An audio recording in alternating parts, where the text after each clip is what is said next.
Assalamualaikum warahmatullahi wabarakatuh.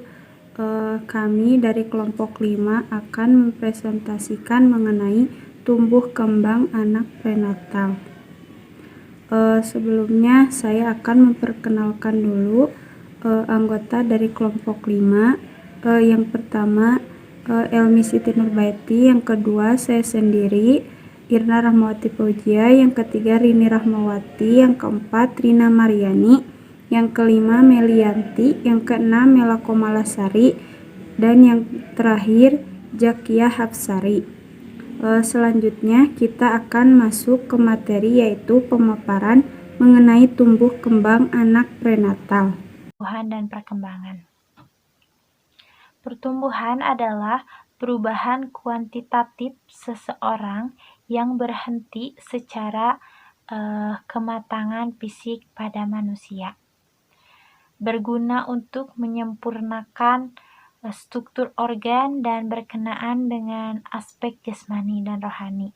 Sedangkan perkembangan yaitu perubahan kualitatif yang berlangsung sepanjang kehidupan manusia, serta berguna untuk menyempurnakan fungsi psikologis dan berkenaan dengan aspek rohani serta psikis.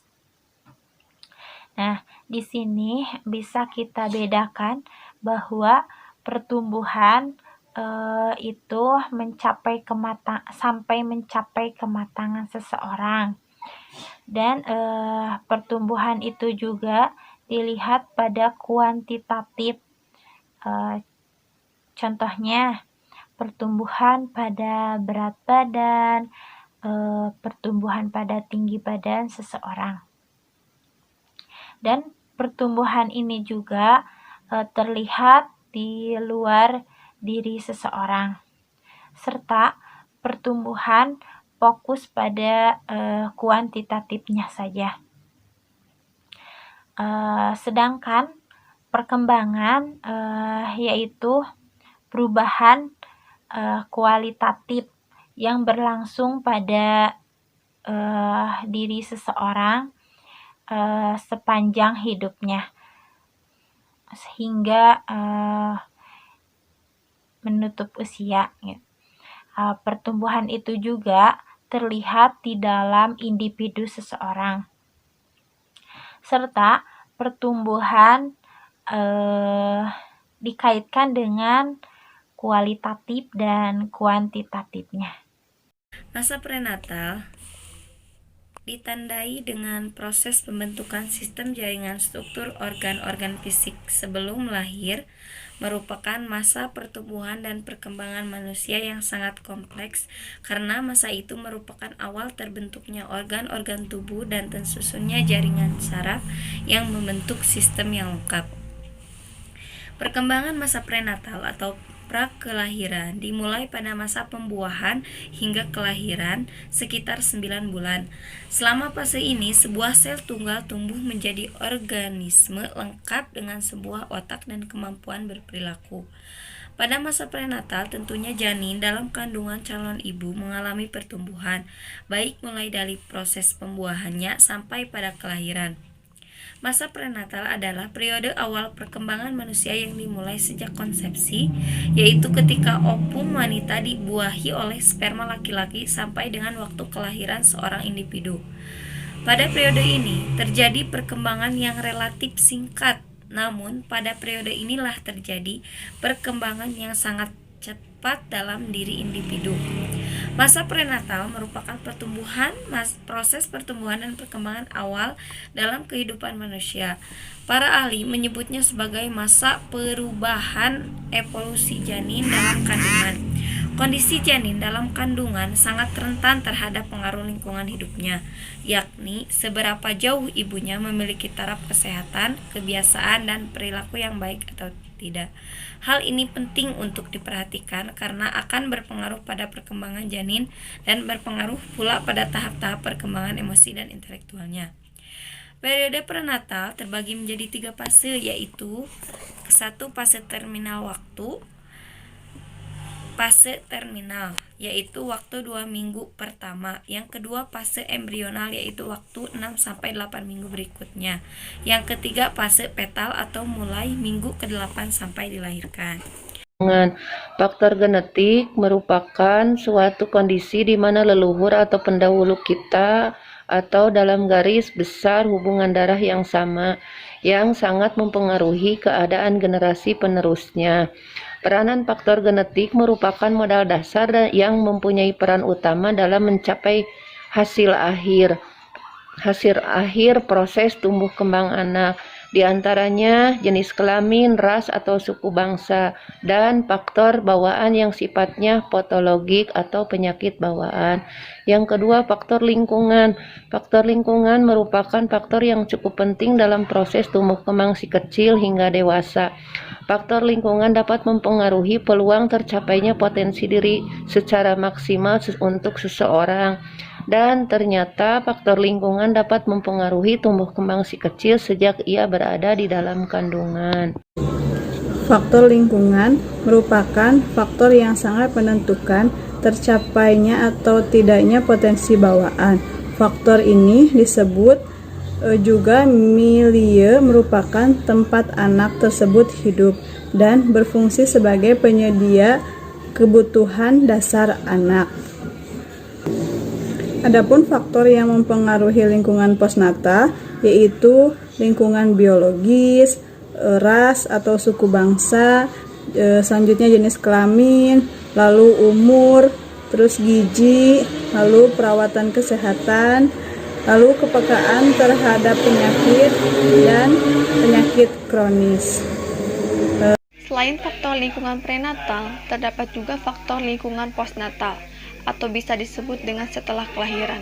Ada pula faktor-faktor yang dapat mempengaruhi lingkungan postnatal, yakni pertama, lingkungan biologis, misalnya jenis kelamin, nutrisi, penyakit kronis, dan metabolisme. Kedua, lingkungan fisik, seperti kebersihan, cuaca, dan keadaan rumah.